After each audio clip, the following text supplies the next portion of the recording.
Okay, here we go. Well, hello everybody, and welcome to another episode of Blanca of Adult Child of Dysfunction. Today we have with us Blanca Rodriguez. She is with us from sunny Florida as well. Are you in Florida right now, Blanca? Yes, I am. Perfect. And she's the CEO of Wounded Healer LLC. She's an accomplished speaker, storyteller, educator, a canine massage therapist, and best-selling book co-author.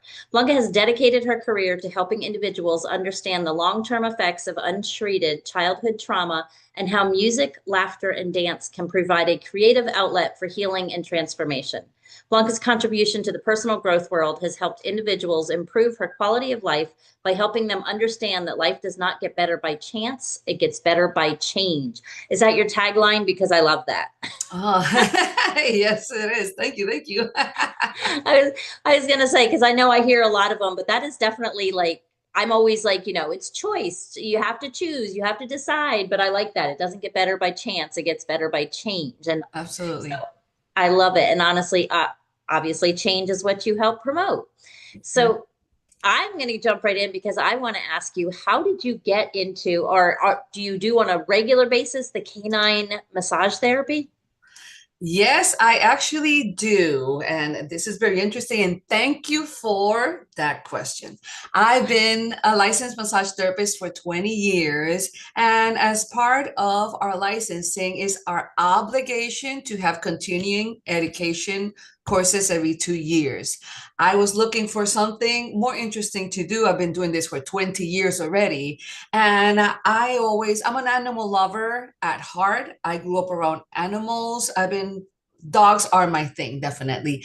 I was looking for something new to do, and there it was, equine massage therapy. I'm like, well, I love horses, but horses are big, intimidating, and their muscle mass is gigantic. So I saw in a random magazine, it was a blessing, canine massage therapy courses in Sarasota, Florida. And there I went. And I haven't stopped since then. 10 years of being a canine massage therapist. Canine massage therapist is a powerful practice that has been around since 2700 BC, actually. But here in the Americas, it's a pretty young practice. People didn't really know about it until the 1970s that it was introduced as equine massage therapy and then canine massage therapy. And the AKC, or American Kennel Club, approve of the practices of massage therapy for better quality of life of our beloved dogs. So that's exactly what I do. As much as massage therapy is highly beneficial for us humans, it is equally beneficial for dogs because we both are mammals. We have nerves, arteries, body systems, muscle, emotion. So yes, that is definitely one of my biggest passions is canine massage therapy. No doubt. Well, it's funny you say that because I have a little pug, and I always say, like, that is her happy place when she's sprawled on her back with her legs out, and I'm rubbing, like, massaging, like, deep in, those little, what I call her chicken legs. Oh, I She's love got it. those little chicken legs. I love And it. I'm like, dog, and I always said dogs need massages too. It's not Yes, they just do. humans. Hmm. Oh, Yes, they that's do. great. So Yes. is that your business, like your main business? Part of my business is canine massage therapy. Yes. And I do Okay. human massage therapy as well. Yeah. Okay, So, perfect. mhm. And you do that. I mean, massage is so beneficial. And a lot of people, I mean, you treat trauma, Yes. and it just goes to reason. And we talk so much on this podcast about the fact that the trauma is not stored in your mind, it's stored completely in your body. I mean, it's in your mind too, but it's in your body. And until you Absolutely. get that out, so talk a little bit about that. Yes, absolutely. Thank you for that. Yes, I've been medical massage therapist for 20 years. This has been my scope of practice ever since I got licensed.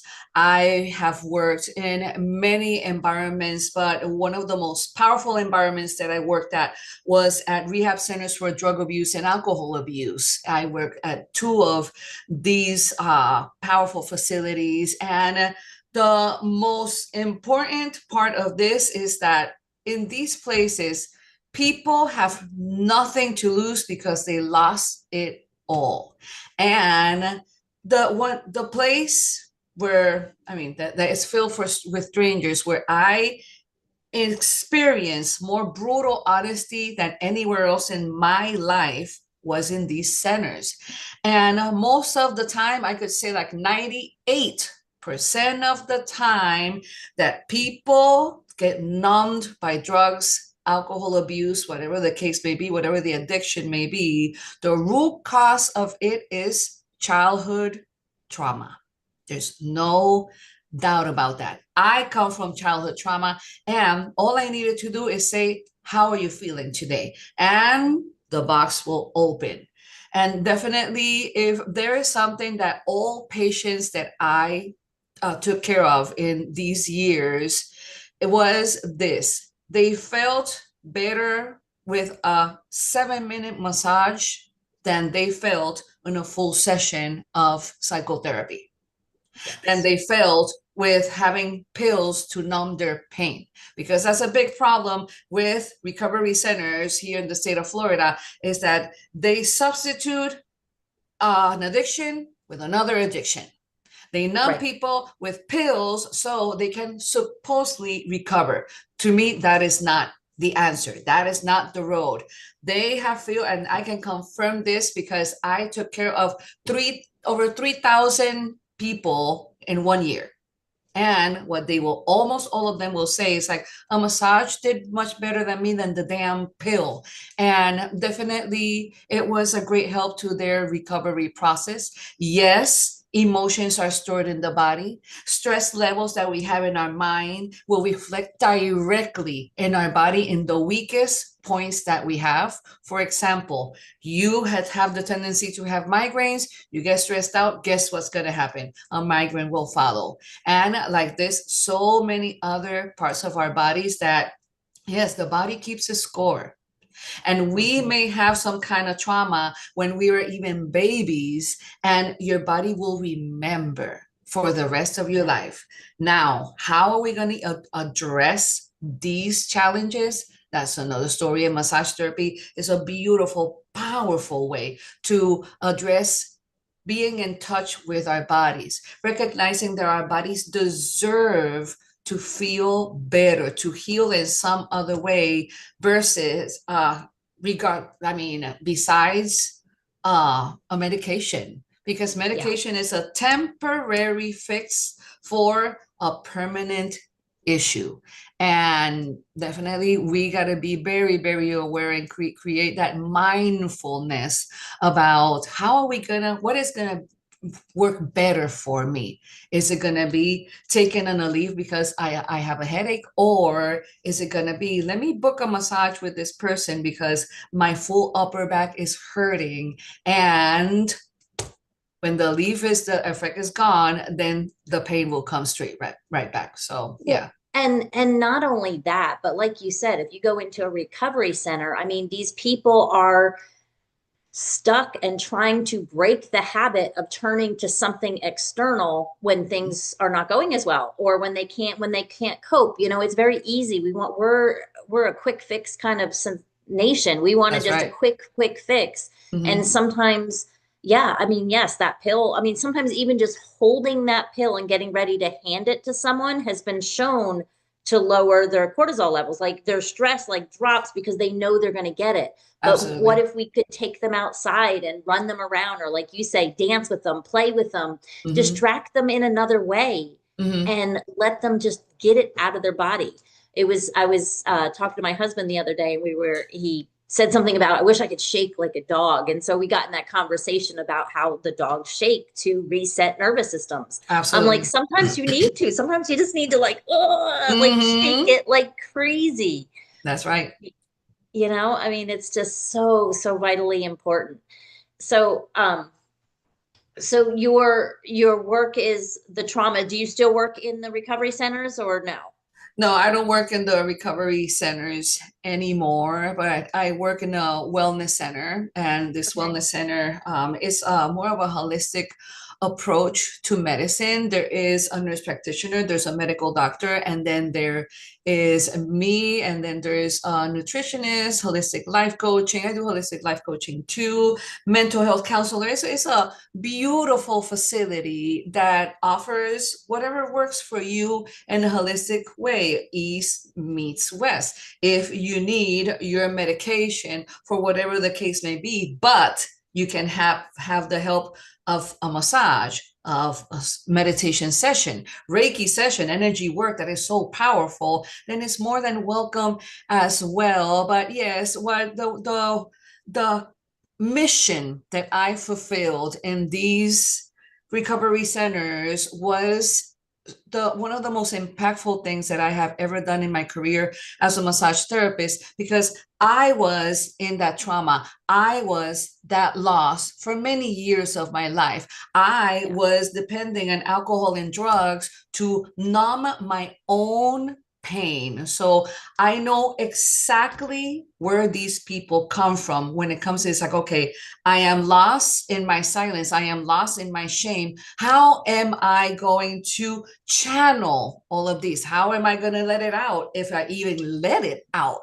And it takes hard work and dedication to start the speaking process, to start the long recovery process, because recovery is not like a quick fix, like you just said. Recovering, it takes most likely the rest of our lives to recover. The triggers will come when you least expecting. Now, how do you address them? That's a whole different story. Right. And definitely, in my process of healing from childhood trauma, from untreated childhood trauma for so long, I understand that the triggers are there. The triggers will come, but I am safe. Right. I am safe. I am okay. It's going to be okay. Life is different now. I am not at risk like I was. I am not living around chronic untreated mental illnesses like I used to. It's a whole different ball game. I every time that I feel a little bit shaky, so to speak, it's like, okay, it's time to do some breathing exercises and meditation. And that, to me, that is one of the best medicines that I still use to this day. And I use it every single day. I take care of a lot of people in this beautiful career of mine. So taking care of myself is the rooting of it all. Because if I don't take care of myself, how am I going to be expressing to people and communicating to people? Is like, oh, you got to take care of yourself, because the effects are great, because you will have better quality of life. I got to practice what I preach, man. Otherwise, it's all for nothing. Yeah.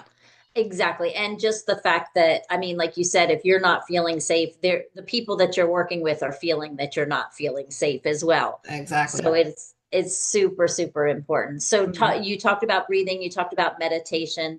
I mean, I think that's the biggest thing. And a lot of people, especially listening to this podcast, it's called Adult Child of Dysfunction. They're kind of at the starting point. They kind of understand, like, wow, yes, oh my gosh, Tammy, you said something to me the other day, or you said something on your podcast, and I felt like you were talking to my soul. But where do I go? Where do I start? That's a lot of the times the big question. And a lot of people aren't ready to jump into therapy. A lot of people are kind of still battling with that. I can't say anything. Or if you're just in the starting point, what would you suggest would maybe be a first step? Well, I can tell you of what worked for me.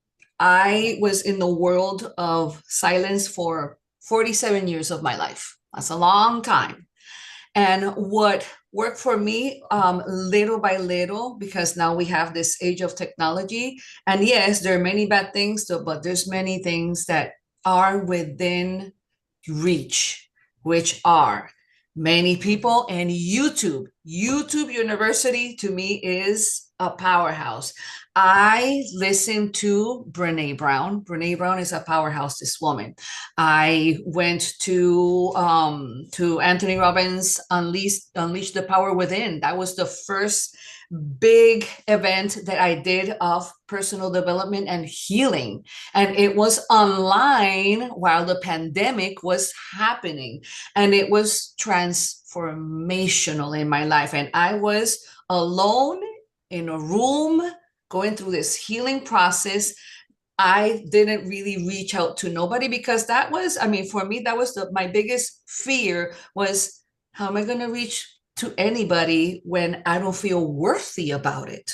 Because I didn't Right. feel that I was worth anybody's help. I didn't feel that I was worth anybody's attention, support, being there for me, helping me navigate through all of these things and challenges that I went through all through these very dark seasons in my life that lasted so long. How am I going to start with so much information that I had within me?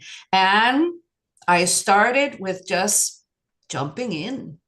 And Yeah. YouTube for me was, it's like, you know what? I need to listen to words of wisdom, to words of comfort, to words from the professional. Let me approach the best of the best when it comes to this healing journey that has been so rocky, so silent, so lonely because I was on Right. my own. I grew up in an environment of shh, you don't talk about the dead. What does an 8-year-old girl understand upon the tragic death of her father and not being able to talk about the dead? Well, I cannot talk about anything wrong then. And that was my mindset. And I did it. I survived it on my own. I didn't know how to grieve. I had to figure it out on my own because those were the years of silence, a world of silence. And it was a hard road, but it taught me so many lessons. Right. And that's one of the reasons why I'm here sitting with you today to help others. It's like if you've been in the world of silence, hey, let's talk because Yeah. I was there for decades upon decades of my life. But definitely to me, the first step was say to myself, I cannot do this alone anymore. Yep. I can't. Nope. You have to Can't. surrender. You Mm-hmm. have to surrender Yes. and realize that it's bigger than you. You can't, yeah, no, you absolutely can't. And I know because Mm-hmm. I tried for about 25 years and I was Yeah. like, this is not working. Yeah. Yeah. I was going in that vicious circle of, oh yeah, I can do it. Oh, I can do it on my own. Oh, no, no, you cannot do it. And there's so many things in life that why try to do it on your own when there's a lot of people like ourselves willing to lend a hand, willing to listen to what you're saying and give you a word of comfort, of wisdom. Maybe an experience that I had maybe can help someone out there. Right. And this is why we're here today, because maybe all of these things, all of the childhood trauma, all of the darkness, all of the silence, the drug abuse, the alcohol abuse, jumping from person to person will help someone out there. Maybe our openness will help one person, two, a million. Oh, even better. Even Yeah. better. Yeah. Oh Mm-hmm. yeah. And without and listening, Len, you said everybody's, there's people out there to listen. There's people out there to listen and not judge. That's the thing Exactly. too, is Mm-hmm. because I know when you grow up like that, you're just like you said, you were in silence for 47 years because not only did you not feel that you were worthy, but you don't want to be shamed again. And it Mm-hmm. just, you don't want to be judged again. You don't want to be laughed at again. You don't want to be told that your feelings don't matter or that, you know, nobody's doing that now. Like Yeah. if somebody's doing that, those are not your people anyway. No, So run. there's so many people out there that care. And there's so many people, I tell people, although your experience was very unique to you, there's so many people out there that have traveled a very parallel path that have Mm, had the same experiences just in a different version. that's So right. people get it. Like nothing you tell me would ever shock me. That's right. That is right. And to me, in my experience with the rehab centers, There were so many stories, and yes, just like you said, the parallels of our stories is like, wow, we meet here, and out of everywhere else that we could be in this planet, here we are together, and it's for a mission, it's part of the plan. I'll never take it for granted, because the same way that these beautiful humans learn something from me, I surely learn a tremendous amount with them. And definitely every single day I will go in grateful. And I'm grateful because it's not for everybody to work at a rehab center. It's not for everybody, because the things that I saw and heard were very, very intense. They're not to be repeated and talked about here, but it's part of the huge lesson. It's part of something bigger than myself that I was doing there. It's like, wow, all of the dark season that I have, which lasted a long time, of self-sabotaging and not taking care of myself and undermining myself and not giving myself any value. Definitely it turned around in a 180-degree turn when I landed this very important job with these people. Definitely. And I would talk to patients and I will tell them part of my story. And it's like, well, you definitely seem like you never had a problem. And I'm like, exactly. Mm-hmm. Exactly. This Yep. is why it's like, wow, this is one of the most powerful reasons why I was there, is to for them to see. It's like, wow, you were there. Wow, you did that. And look at where you are now. And like, bingo. Yeah. Yes. So I the mean, you're change a really walking is test. possible. Mm-hmm. Yeah. And I look at that and I say that's what our job is. Our job is to be walking testimonies that you can come from a really deep, dark place and you can do the work and Absolutely. you can be happy. You can No doubt. find Mm-hmm. that inner peace that so many people struggle with.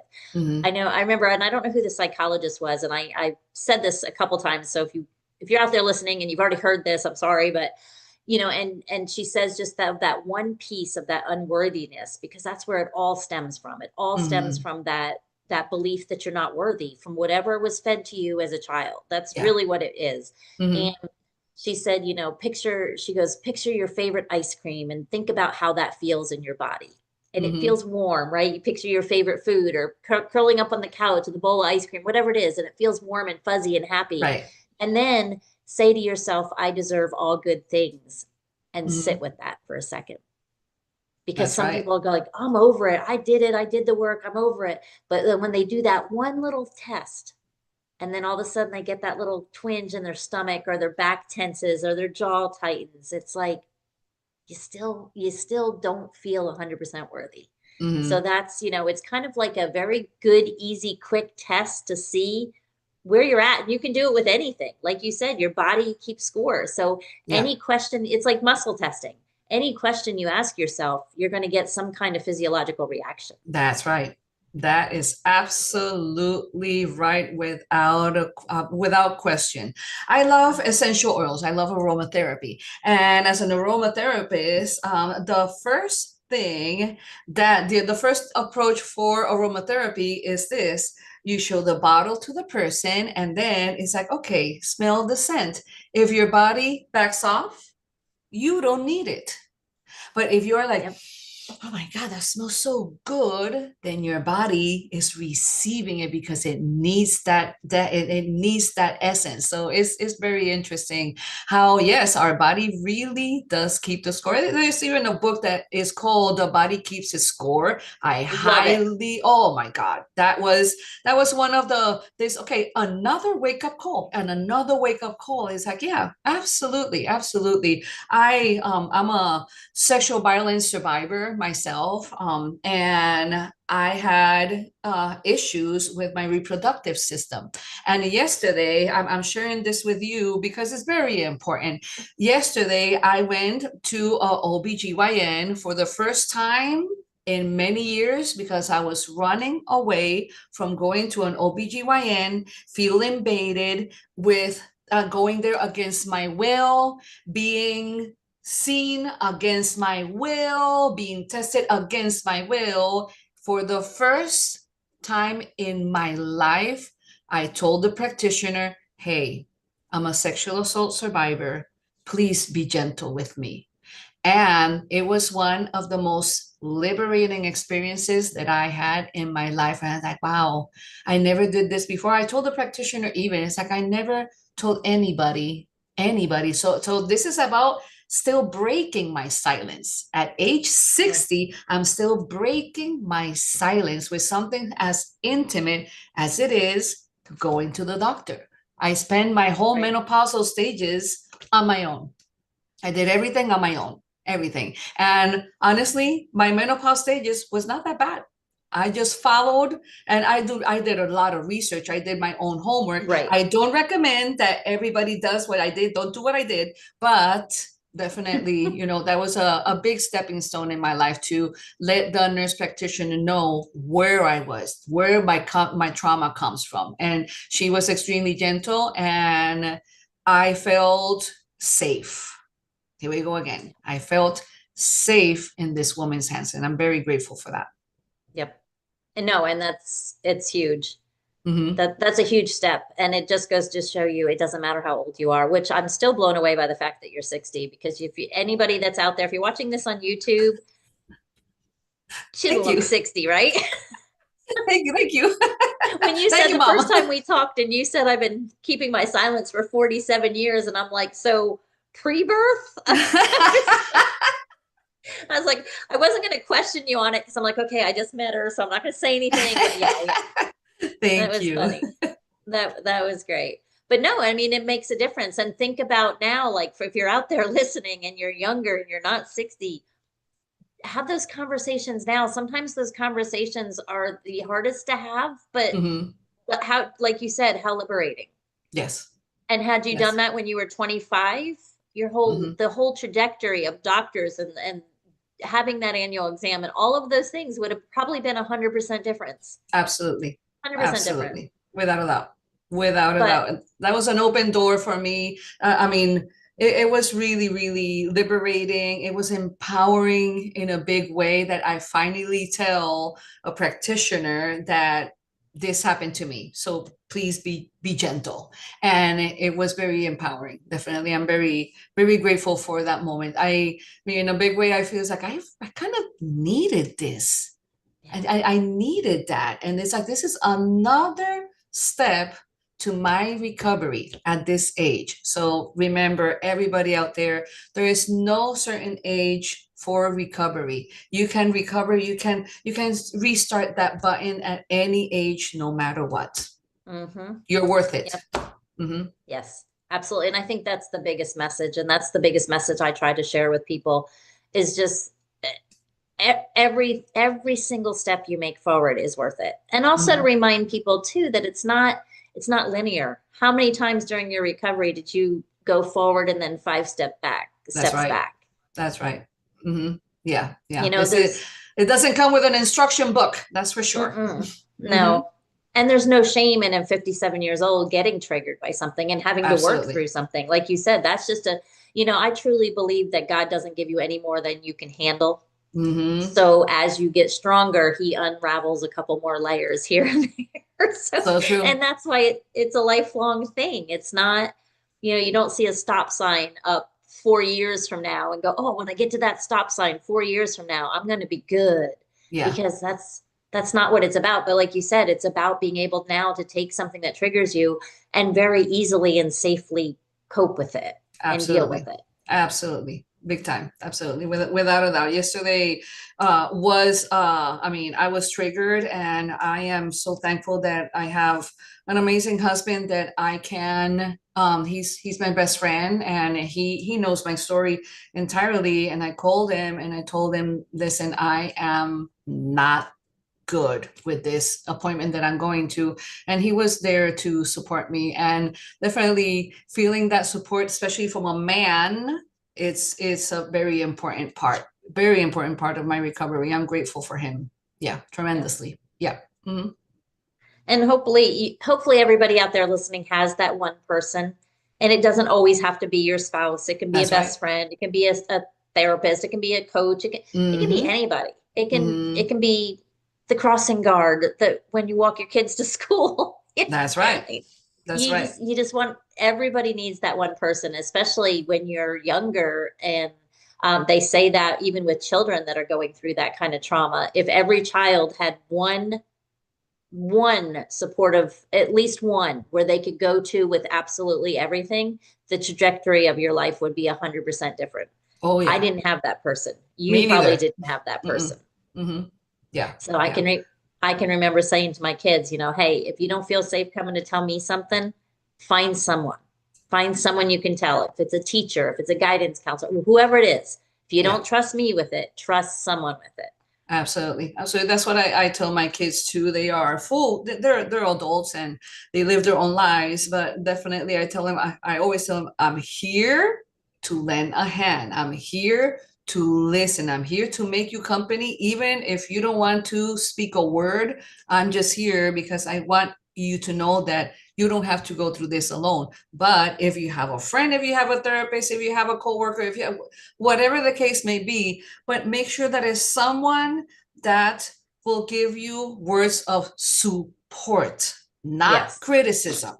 Okay, Right. because when it comes, when criticism and bullying is in the equation, then you rather not go that route. I mean, that's why I come from a very big family. I'm Puerto Rican, and it was a huge family, and I had all of these cousins, uncles, aunties, everybody was there, and still I felt that I was the only person in the middle of that room, and nobody will reach out to lend a hand. Nobody will say nothing about, hey, I'm here for you. That really, really didn't happen.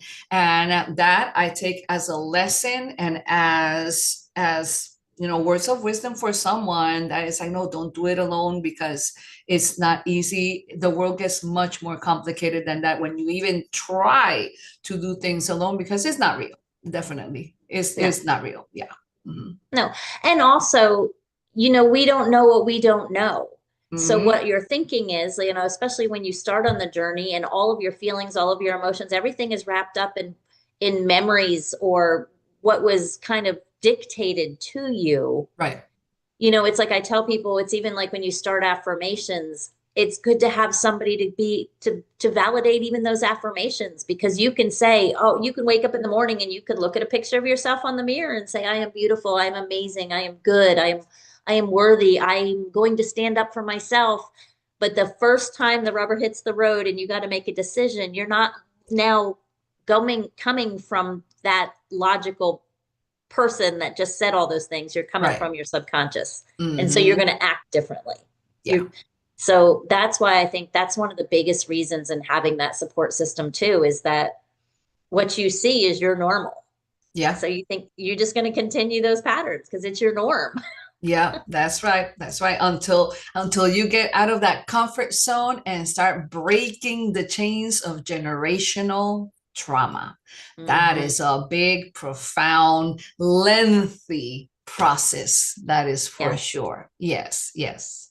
And like I said, though, and I think you've already said too, every step forward is so worth it. It's Hmm. every single tiny step. So I always ask people, what's one little tiny thing you can do today to just go a little forward, you That's know, right. stand up for yourself a little more, be a little more the person you want to be, take care of Hmm. yourself a little more every day, do one little thing. And that just, it compounds. Yes, It absolutely. literally compounds. Well, Absolutely. well, Blanca, I could talk to you all day long, but I know you're here in Florida. Do you work remotely? Do you have an office? I mean, obviously for animal massage, you need an office, but So for animal massage and human massage, I have an office. For animal massage, I go to the animal's house because that's where they feel safer and more at ease. So I do home calls for dog massage, not for humans. For humans, they go to the office where I am at here in Stuart, Florida, and I work remotely for people for holistic life coaching. I do that remotely, and I see most of my clients, I see them online actually. I'm a group fitness instructor as well, so I do Zumba classes for populations 55 plus. So I am very happy to do that. speaker, educator, I do my authorship. But yes, all of these hats that I wear are all with the same exact purpose to help others improve their quality of life, no matter what age we are. And I am very humble, grateful, and honored that all of these different crafts that I've been building over the years, they came in together into one umbrella that is called Wounded Healer. So I'm very happy about that. Very proud. Yeah. And I think, yes, that's great. So if people want to reach out and find you, how is the best place to find you? Yes, you can call me at 772-475-0126 or my website, www.woundedhealer.us. Okay. And I will put that in the show notes. So if you just tried to listen to that real quick and try to write it down, don't worry about it. It'll be in the show notes. So you can get hold of Blanca. And I so appreciate you coming. Thank you, Tammy. Thank you so much for having me. What an honor has been to be here. What a joy. Well, you have a most wonderful day. And for everybody Thank else you. out there listening, like she said, just one step at a time. There's so many different things you can do. I think she mentioned Reiki, she mentioned massage, she mentioned aromatherapy, she mentioned all of these things, and they're all good. Everything works. It's a body, mind, and spirit. You have to integrate it all together. You can't just fix one. It's a big package deal. That's why having these wonderful people that have encompassed it all in their training is amazing. So she has quite a box of tools, and we appreciate you coming. And everybody else, as always, if you have any questions, if any of this resonates with you, please reach out. If you're on YouTube, like, comment, and subscribe. We want to grow this channel and grow our reach so that we can help more and more people. Thank you all, and you have a blessed day.